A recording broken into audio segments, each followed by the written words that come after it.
भोग और उपभोग का लक्षण। भोग किसे कहते हैं और उपभोग किसे कहते हैं। श्लोक नंबर 83 83।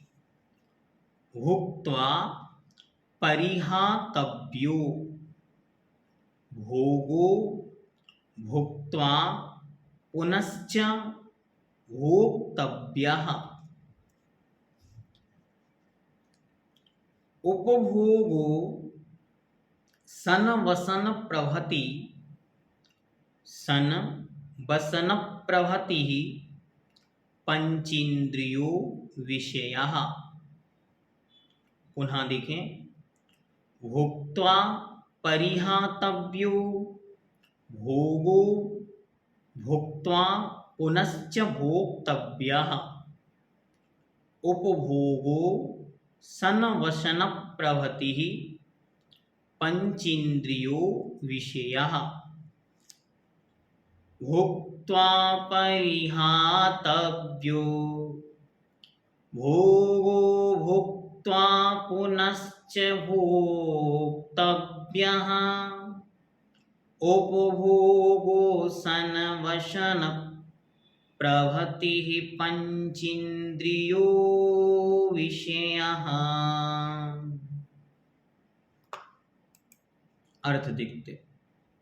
अशन, अशन मतलब होता है भोजन। वशन, वशन मतलब वस्त्र। प्रभवति आदि, भोजन वस्त्र आदि। पंचेन्द्रियः, पांचों इंद्रिय संबंधी जो विषय, विषय। भुक्त्वा भोग करके, परिहातव्यः छोड़ दिया जाता है, वह तो भोगः भोग है। पांचों इंद्रियों के विषयों में जो कुछ एक बार भोग कर छोड़ दिया जाता है अर्थात पुनः उपयोग में नहीं आता, उसे भोग कहते हैं।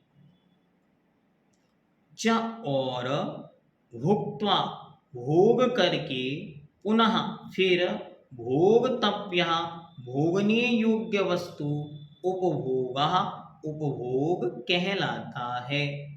और जो एक बार भोग करके पुनः भोगने में आए उसे उपभोग कहते हैं।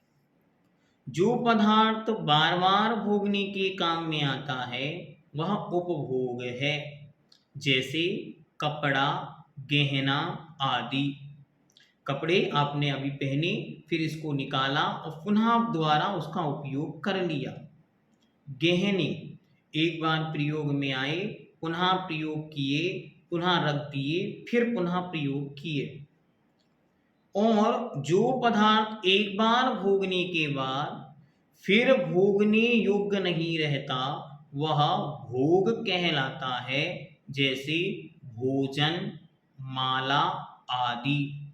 जो एक बार भोगा अब पुनः भोगने में नहीं आएगा, अर्थात जो एक बार उपयोग में आने के बाद दोबारा उपयोग में नहीं आता, उसका नाम भोग है।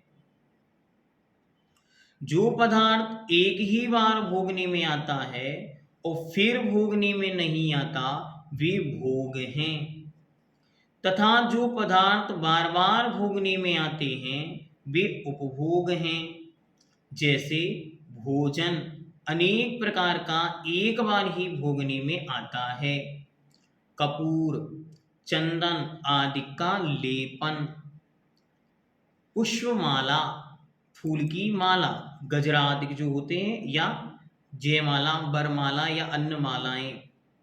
इत्र अर्थात सेंट आदि। फुलेल,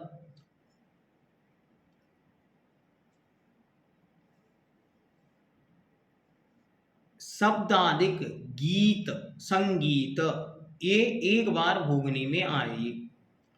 वे पंच। और आगे कहते हैं उपभोग, उपभोग जो बार बार भोगने में आए।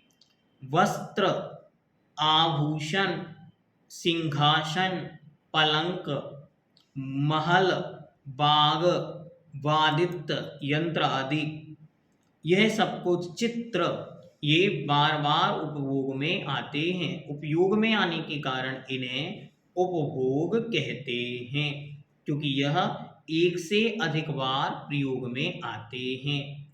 दो शब्द हैं, अच्छी तरह इनको ध्यान में रखने पर बिल्कुल एकदम सरल हो जाता है। भोग जो एक बार भोगने में आए, द्वारा उपयोग में ना आए, और उपभोग जो बार बार भोगने में आता है।